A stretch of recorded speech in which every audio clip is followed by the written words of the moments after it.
তো শুধু মাংস না, এইভাবেও বেগুনি খাওয়া যায়।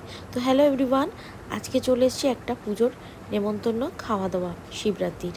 তো এই দেখো লোক খেতে বসেছে, আমি এখানে বসেছিলাম, দেন জায়গার পেয়ে বসে গেছি। এটা পাতা দিয়ে দিল, এরপরে খিচুড়ি গরম গরম পড়ে গেল পাতে, লাবড়ার তরকারি আর বেগুনি, এই দেখো লম্বা লম্বা।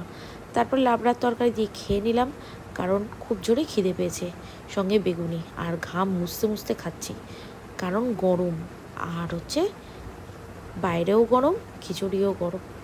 তো এই যে জল খেয়ে নিলাম। তো চলো তৃপ্তি ভরে খাওয়া যাক। এই দেখো কত বড় বেগুনি, চেটে পুটে খেয়ে নিলাম। এই দেখো শুধু কি বলবো, আর খাওয়ারই অপেক্ষায় থাকি আমি।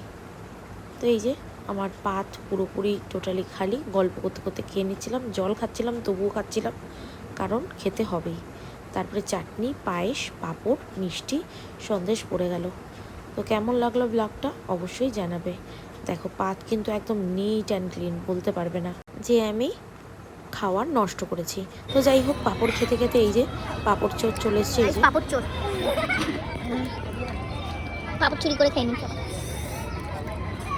তারপর খাওয়া দাওয়া কমপ্লিট করে বাড়ির পথে রওনা দিলাম। আবার আমার তো চলো টাটা।